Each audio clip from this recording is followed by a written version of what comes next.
నైరుతి రుతుపవనాల కదలికతో రాష్ట్రం అంతా విస్తారంగా వర్షాలు కురుస్తున్నాయి. అసలు ఎన్ని రోజులు ఈ వర్షాలు కురిసే అవకాశం ఉంది? భారీ వర్షాలకు ఏ జిల్లాలకు అటు వాతావరణ శాఖ అలర్ట్ చేస్తుంది అనేది ప్రస్తుతం మనతో పాటు విశాఖ వాతావరణ కేంద్రం అధికారి జగన్నాథ్ కుమార్ గారు ఉన్నారు. అంటే ఎన్ని జిల్లాలకి భారీ వర్షాలు కురిసే అవకాశం ఏమన్నా ఉందా? ఏమన్నా అలర్ట్ జారీ చేశారా? దీనికి చెప్పుకునే ముందు మనకున్న ప్రస్తుత సినాప్టిక్ కండిషన్ గురించి చెప్పుకోవటం చాలా అవసరం. నిన్న నైరుతి జార్ఖండ్ పరిసర ప్రాంతాల్లో ఒక అల్పపీడనం ఉండేది. ఆ అల్పపీడనం ప్రస్తుతం దక్షిణ జార్ఖండ్ పరిసర ప్రాంతాల్లో ఉపరితల ఆవర్తనంగా కొనసాగుతూ దానికి అనుబంధంగా ఉన్న సర్క్యులేషను 5.8 కిలోమీటర్ల ఎత్తు వరకు వ్యాపించి ఉన్నది. ఈ సైక్లోనిక్ సర్క్యులేషన్ లేదా ఉపరితల ఆవర్తనం పైకి వెళ్లే కొద్దీ దక్షిణ దిశకు వంగి ఉన్నది.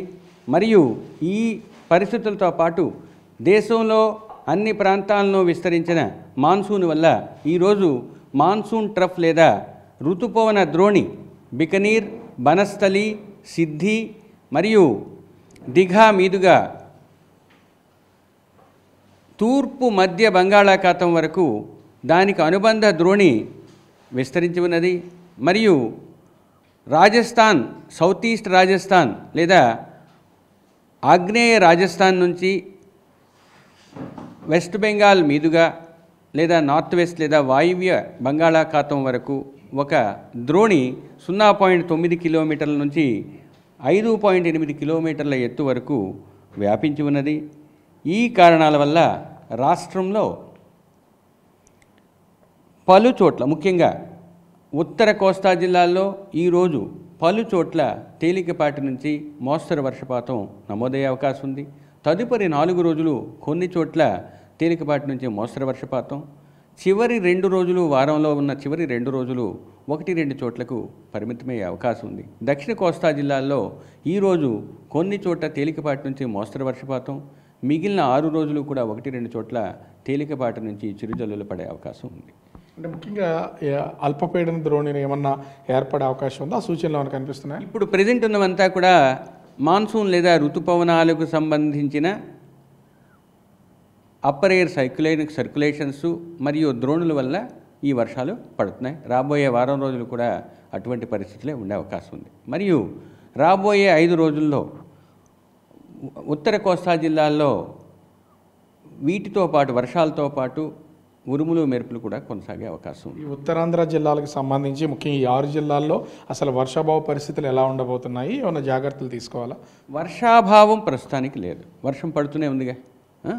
వర్షం ఇప్పుడు ప్రజెంట్ ఉన్న కండిషన్స్లో ఉత్తర కోస్తా జిల్లాలకి కొన్ని ప్రాంతాల్లో రాబోయే 4 రోజులు కూడా ఉన్నాయి. ఈరోజు అధిక ప్రాంతాల్లో ఉండే అవకాశం ఉంది. కాబట్టి వర్షం ఈ వారం రోజులు కూడా చెదురుముదురుగా అయినా కొనసాగే అవకాశం ఉత్తర కోస్తా జిల్లాలకు ఉన్నాయి.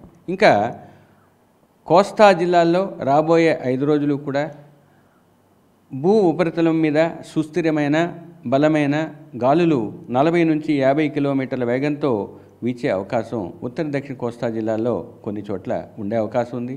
మరియు ముఖ్యంగా ఉత్తర కోస్తా జిల్లాలైన పార్వతీపురం మన్యం, అల్లూరి సీతారామరాజు, ఏలూరు జిల్లాల్లో రాబోయే 24 గంటల్లో 1-2 చోట్ల భారీ వర్షపాతం నమోదయ్యే అవకాశం ఉంది. గడిచిన 24 గంటల్లో రాష్ట్రంలో ముఖ్యంగా కోస్తా జిల్లాల్లో ఏలూరు జిల్లా వేలేర్పాడులో 10 సెంటీమీటర్ల వర్షపాతం మరియు అల్లూరు సీతారామరాజు జిల్లాలోని కూనవరంలో 9, ఏలూరు జిల్లా కుకునూరులో 8, అల్లూరు సీతారామరాజు జిల్లాలోని చింటూరులో 5 సెంటీమీటర్ల వర్షపాతం పడింది. దీంతో పాటు రాష్ట్రంలో పలు చోట్ల అధికమైన చోట్ల తేలికపాటి నుంచి మోస్తరు వర్షపాతం నమోదైంది. మత్స్యకారులకు ఏమైనా సూచన కానీ లేకపోతే ఎలర్ట్ ఏమైనా చేసే అవకాశం? విషయం అడిగారు.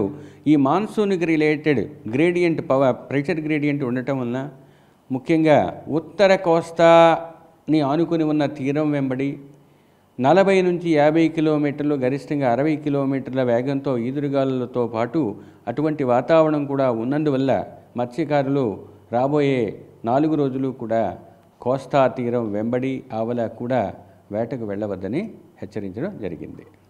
అంటే ఋతుపవనాలకు సంబంధించి విస్తారంగా వ్యాప్తించినటువంటి నేపథ్యంలో మొత్తం రాష్ట్రంలో అనేక ప్రాంతాల్లో మోస్తరు వర్షాలు కురుస్తాయి, కొన్ని చోట్ల చెదురుమదురు వర్షాలు కురుస్తాయని విశాఖ వాతావరణ శాఖ అధికారులు అయితే తెలియజేస్తున్నారు. ముఖ్యంగా చూస్తే మత్స్యకారులు రానున్నటువంటి 4 రోజులు వేటకు వెళ్లకుండా ఉండాలని విశాఖ వాతావరణ కేంద్రం అధికారి జగన్నాథ్ కుమార్ సూచిస్తున్నటువంటి పరిస్థితి కనిపిస్తోంది. కెమెరామెన్ రాముతో రాజు, బిగ్ టీవీ, విశాఖపట్నం.